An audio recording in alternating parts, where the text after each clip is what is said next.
नहीं आशीष, हुआ तो वही जिसका शायद अंदेशा नहीं था किसी को कि डोनाल्ड ट्रंप ने ये बात कही, क्योंकि पिछले ही हफ्ते क्या उन्होंने बात कही कि भारत के साथ हमारे रिश्तों में कोई ऐसी चिंता की बात नहीं है, there is nothing to worry about, उन्होंने कहा।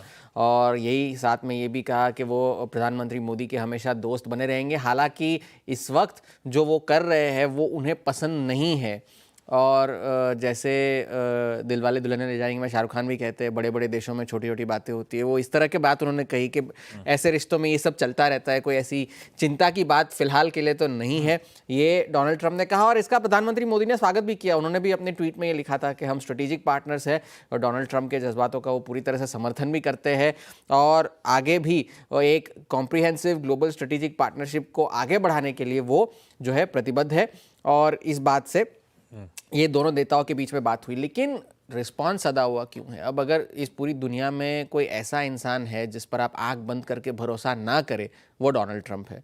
क्योंकि पिछले हफ्ते ही उन्होंने एक तस्वीर ट्रूथ सोशल पे डाली थी जिसमें प्रधानमंत्री मोदी, शी जिनपिंग और व्लादिमीर पुतिन तीनों थे, और उसमें उन्होंने लिखा था कि हमने भारत को खो दिया है चीन के हाथों, और मैं उन तीनों को मुबारकबाद देता हूँ, आपके रिश्ते अच्छे बने रहे वगैरह वगैरह। और उसके अगले दिन उन्होंने ये बात कह दी।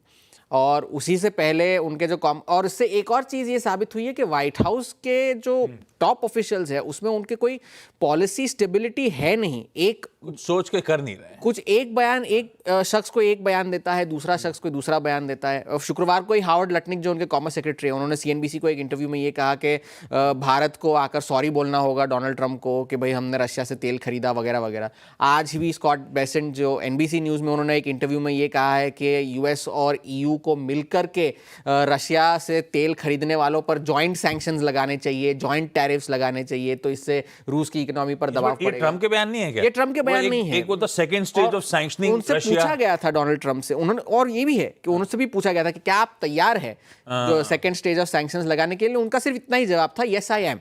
आगे उन्होंने और कुछ नहीं कहा। तो यही बात है कि वहां पर पॉलिसी स्टेबिलिटी नाम की कोई ऐसी चीज है नहीं। आज एक बयान है, कल दूसरा बयान है, तो इसको बहुत ज्यादा रीड थ्रू ना करे, ट्रक फुल ऑफ सॉल्ट जिसे कहते हैं उसके साथ ही चले। शुक्रवार हमने 2-3 हफ्तों पहले एक बात भी कही थी कि यूएस पर एक डायलॉग बहुत जल्द लागू होने वाला है कि जिनके घर शीशे के हो वो दूसरों के घरों में पत्थर नहीं मारते। शुक्रवार को ये बात साबित भी हुई, उनका जॉब्स डेटा जिस तरह का आया। अनुमान तो थे ही कि खराब आएगा, लेकिन कितना खराब आएगा वो सवाल था, और बहुत खराब आया है। क्योंकि 75,000 के अनुमान थे, वो आया 22,000। और तो और जून 75,000 के अनुमान थे किस चीज के? जॉब्स डेटा के, नॉन फार्म पेरोल्स 75,000 नौकरियां जोड़ी जाएंगी अगस्त के महीने में, आया है 22,000।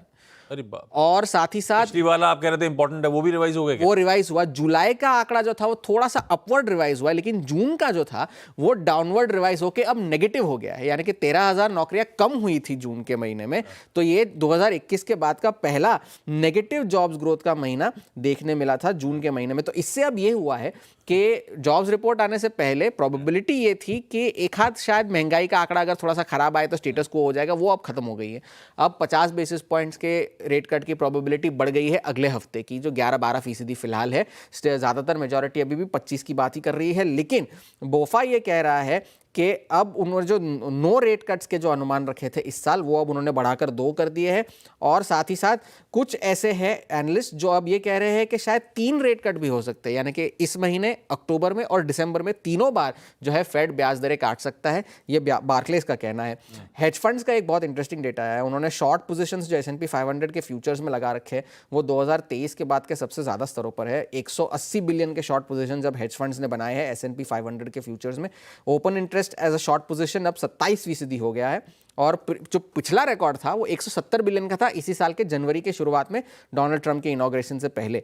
तो एक ये तो सारी यूएस की बात रही। एक चीज़ और है, जापान में जो है राजनीतिक संकट थोड़ा सा गहराता जा रहा है, क्योंकि उनके प्रधानमंत्री इशिबा ने इस्तीफा दे दिया है। जब तक नए नेता नहीं चुने जाते तब तक वो है प्रधानमंत्री बने रहेंगे। लेकिन इससे जापानीज मार्केट्स ने इसका एक पॉजिटिव रिस्पॉन्स दिया है। येन भले कमजोर हुआ हो, लेकिन निकाय और बाकी के जो बाजार है वो अच्छा कर रहे हैं।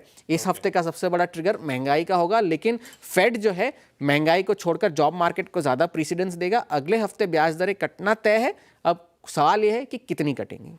लीजिए भाई साहब।